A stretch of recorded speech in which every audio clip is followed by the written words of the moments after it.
Now that it's time to actually start studying, I have the sudden urge to clean my entire apartment. Yay, flashcards. None of them have been working.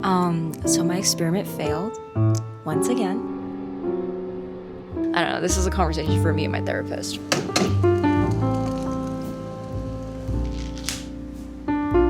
Don't neglect your fiber is my TED Talk for the day.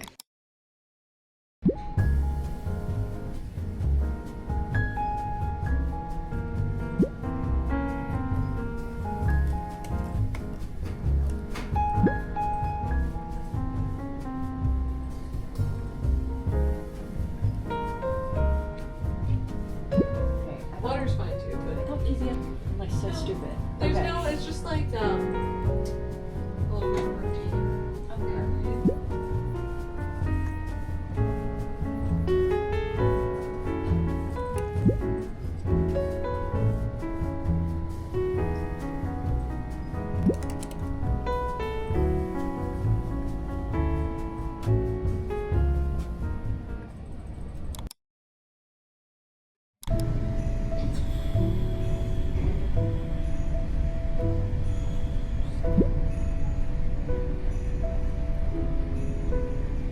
Guys, I've been dreading running this experiment in particular for a couple weeks now because I've failed with this so many times and we've been making like the smallest adjustments and none of them have been working. This drug is just very hard to work with. Fine, and this is like attempt number like 6 in the past 2 months. We'll see what happens. But for now, I'm recalculating my dosages. So if we had 2.5 milligrams in 50 microliters, and now I want 5 milligrams in 50 microliters. And I think it's Blah, gonna blah, take 10 blah. microliters, the original Proper concentration, name, which we place do name, in backstory 10 stuff. Okay.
Oh my god. So my experiment failed once again. That is 7 hours for non-viable data, which sucks. In my mind, I'm like, okay, like let me troubleshoot and do this again because that's just what science is. I'm just like, okay, whatever. But I'm also noticing that I feel really nauseous right now, and I'm wondering if that nausea is a manifestation of like my pure frustration that I'm not completely feeling out. Me personally, I've noticed that whenever something upsetting happens or something frustrating happens, I don't always feel that upset in the moment. Consciously, I'm always just like, okay, lock and move on. Like, what's next? I usually talk myself out of it like real quick. Like, it's not that deep, just move on. It's probably almost like a defense mechanism where if I even feel like a twinge of negative emotion, my first response is always just to abandon shit. Save your tears for the pillow. Mentally, anything rarely feels like a big emotional reaction for me because I rarely cry or spiral or like feel super distressed right away. The kicker is a few hours later, my body tends to kind of snitch on me. I'll get these stomach pains that I can't even explain, or I'll feel nauseous, lose my appetite for some reason. But it's actually a really fascinating scientific concept. Like, there is heavy research done on what we call the gut-brain connection. And it's this idea that your GI tract is intricately intertwined with your nervous system. It's really easy to default to thinking as your digestive system and your mind as very two different things. A lot of research done on how the GI tract specifically is linked to stress, anxiety, and emotions in general. So your GI tract doesn't exist just to, like, you know, digest your stuff and like produce shit. Everything in your body is very interconnected. I really need to learn how to process emotions in real time, or not even learn how to do so, but not be scared to do so, rather than completely just being like, okay, lock in, it's not that deep. And like kind of learning ways to process emotions in real time so my body doesn't have to like hold on to everything for me, if that makes sense. I don't know, this is a conversation for me and my therapist.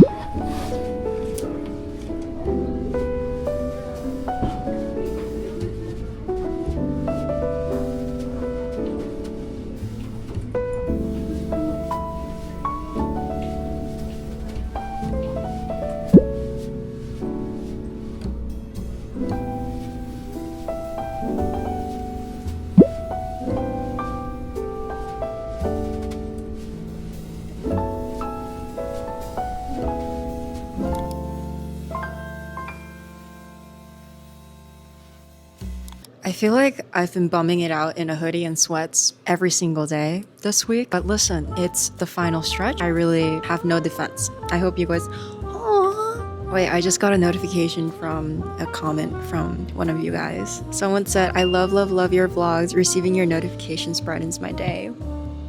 That's so nice. Wait, oh, that's so nice. You guys have been so incredibly kind in the comments in my recent videos. Getting those notifications like seriously make my day. And I'm glad the feeling is like reciprocal in some sense, I guess. We're gonna make nasi goreng, which is an Indonesian fried rice dish, I believe. It's so good. It's a great way to get your fiber in through bean sprouts. It's also super easy to make. Probably tastes way better if I use actual oil. Alas, I am on a cut before the New Year's. Cooking spray it is.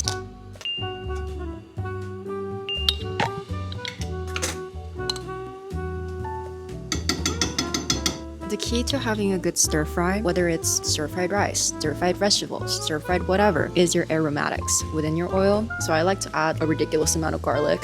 Sumi. Tastes good. This is like the really dumbed down, simplified version of nasi goreng. You guys hear that? You're just gonna let your aromatics toast up so that your oil really absorbs the flavor. Some shaved steak. The usual recipe calls for shrimp. Fortunately, I don't have shrimp, and I'm in a period of time where I have to empty out my groceries in the next 2 weeks before I go home. I'm trying to use everything that I do have. I'm gonna turn the heat a little bit down because I think it's getting a little bit crazy.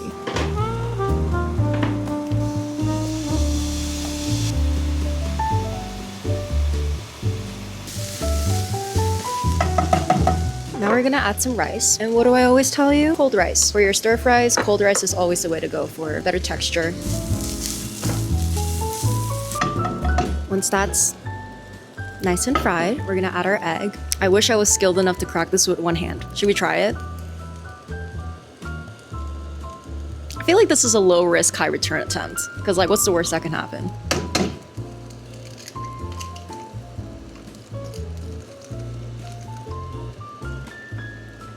Okay, bad idea. Oh my god, bad idea. We're gonna pretend that didn't happen. Just scramble it on the other side of the pan. Maybe we do 2 eggs for extra protein? Actually, let me add some egg whites. I always love to add a ton of fiber all the time. Mommy, if you're watching this, these bean sprouts are pre-washed and ready to eat. Every time my mom watches my vlog, she's always like, you have to make sure you wash your vegetables. But these are pre-washed, so never have too much vegetables, you know? And I'm actually gonna empty that whole thing to prove a point. I'm gonna bring the heat back up. You're just gonna stir fry that down until the bean sprouts kind of wither down. I'm gonna season with a little bit more soy sauce. If you have the condiments in your cupboard, which I unfortunately don't, add a tablespoon of sriracha as well, and maybe a tablespoon of honey. It's really not necessary. Like, this still tastes pretty good.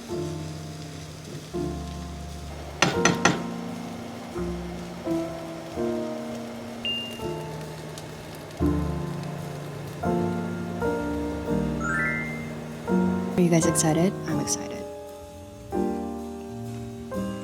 And the texture is perfect. See, I went through a phase of probably ages like 16 to 18 where I had just terrible food noise. Like food was all I was ever thinking about on what I'm supposed to be eating, what should I cut out of my diet to look better. And I was always in such a scarcity mindset when it came to food. It's just like, this is the only thing I can eat today, or these are the only foods that I can eat in my diet. And the older I got and the more I cooked for myself, I started to realize that having a healthy relationship with food, or just being just normal about food, is all about addition rather than subtract. So rather than thinking about like, oh, what can I take out of my diet, I always think about what can I add to my diet. So earlier you saw me add some egg whites for some extra protein, which is gonna help with satiety as well as my blood sugar levels, which is probably gonna carry me through this evening study session. And you also saw me add like a bunch of bean sprouts because you can never go wrong with adding too much fiber. I think we've kind of been trained by the media to really focus on proteins, and less of us are focusing on our fiber. And while protein is an incredibly important macronutrient, I can promise you eating a fiber-dense, micronutrient-abundant, dense meal is going to outweigh snacking on a protein bar 100% of the time, even if that dish has less protein. Because at the end of the day, if your gut health is not at the point where you can digest said protein anyways, then the constant slamming of added synthetic protein is really not gonna serve you as much as you think it's gonna. So protein is great, but also think about fiber. Don't neglect your fiber, is my TED Talk for the day. Outside of D&D, I am no hero. This also would have tasted a little bit better if I added some peppers. So if you plan to make this, add some peppers.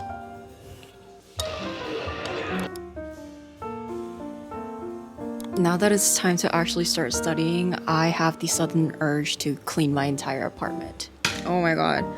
Okay, here's the deal. I have one assignment and 2 exams due on the same day, and I have 3 days to do it. This isn't my final just yet. These are the final regular exams before I take my finals. These 2 exams are very memorization heavy. And for any exam that requires a lot of memorization, or honestly any memorization, I always use Anki. Honestly, at this point, it's just my preferred method of active learning / spaced repetition. Flashcards, or honestly any form of active learning, is a really good way to study for any sort of exam. Because essentially with every flashcard, you're training your brain to be tested on that material, which is why I've always liked flashcards ever since I was in like elementary school. I've always only ever studied with flashcards. These days in particular, I'm sure a lot of you guys can relate to this. My attention span has been completely shot. So when I'm low-key cognitively starting to burn out and my attention span is just not there, flashcards is actually so much better than me than trying to take notes or read a textbook, because my perception of a mental barrier of just telling myself, okay, I'll just do 20 flashcards and call it a day, versus I'll sit down for 20 minutes and take some notes and read a textbook. The former has way less of a mental barrier for me, and I often find myself ending up doing more flashcards than I promised myself that I would just do. In summary, yay flashcards.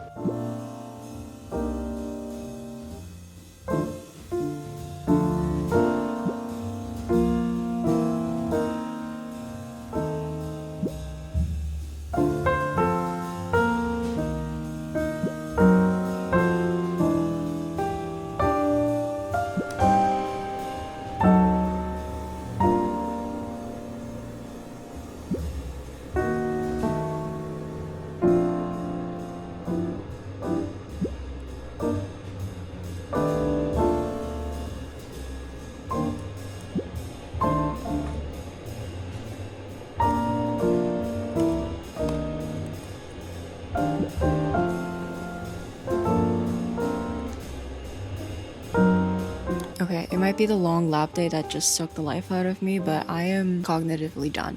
I need to call it. So I got about 1/2 of the material for one exam done in terms of like I made the flashcards for it. And then I got 1/3 of the other exam done. So I'll probably finish that up tomorrow, and then I'll just run those flashcards the day after that, and then I'll take my exams the day after that. I'll probably just do my assignment in between that somehow. I don't know. I'll figure it out. As always, thank you guys so much for sticking around with me. Truly having you guys around has made this final season just so much more bearable, and I love making these for you guys. So if you've been studying with this in the background, I'm sorry for yapping so much. We've got this. You've got this. Just push through this final stretch and end the semester the best you can. Okay? Alright, love you, bye. I'll see you soon.